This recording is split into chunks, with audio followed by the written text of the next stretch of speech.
Ja. Velkommen tilbake.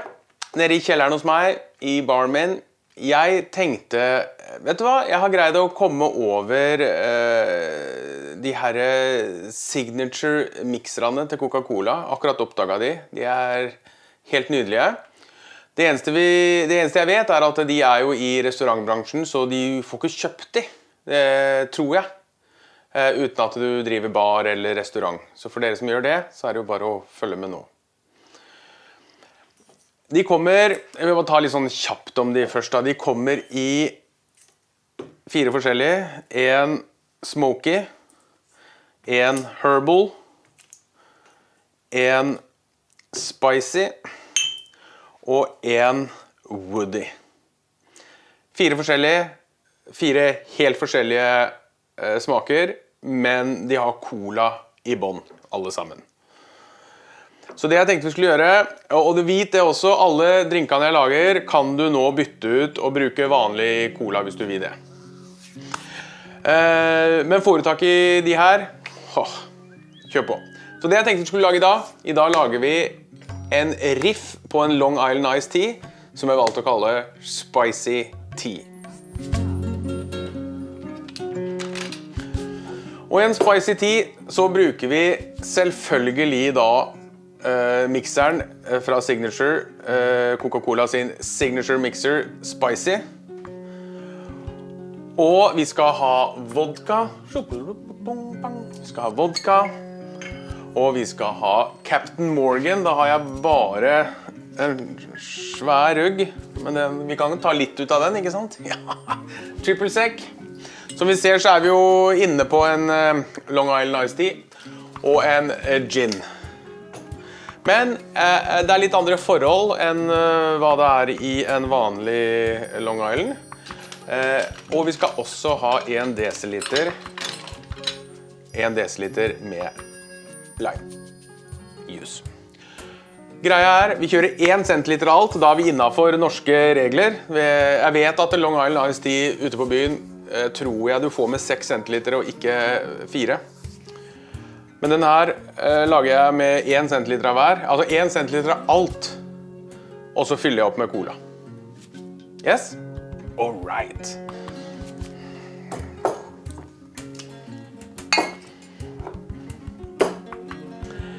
Jepp, da begynner vi ikke med is I glasset, for den her vil jeg gjerne riste før jeg gjør noe mer. Så, shakeren på plass.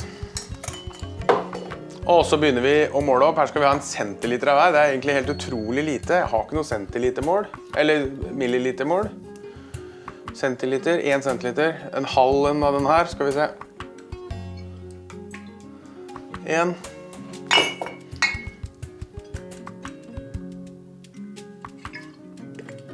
Ja, kom igjen da. 2 av den, eller 1 av den, og 1 av den, og 1 av den.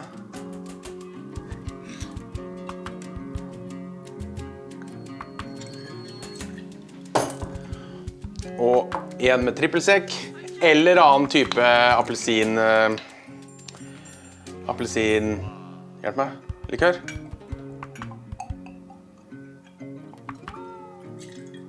Sånn, kan gjerne bruke Cointreau her hvis du vil det. Og til slutt 1 centiliter med lime.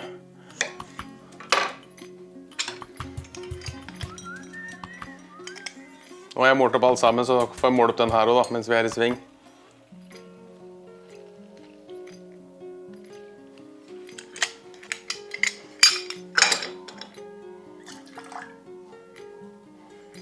Sånn, og da det is I den andre delen.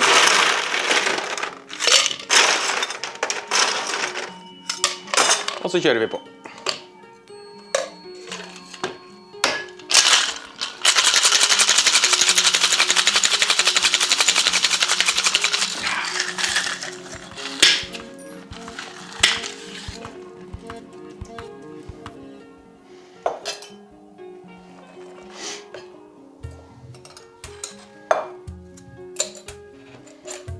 Ny is I glasset.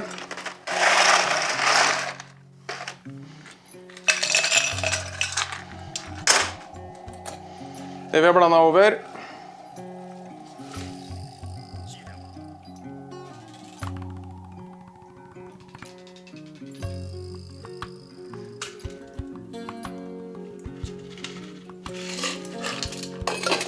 Og Coca-Cola Signature Mixer Spicy Notes.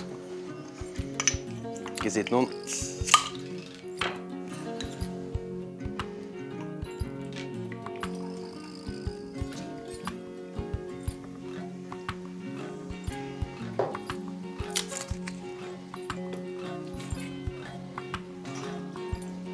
Og så lager jeg en liten båt av det jeg har igjen av limen. Kan vi ha på hjørnet her, vet du. Sånn. Røre litt. Bare for å få blandet. Og den her tror jeg faktisk jeg ville drikke i uten sugerør. Skål.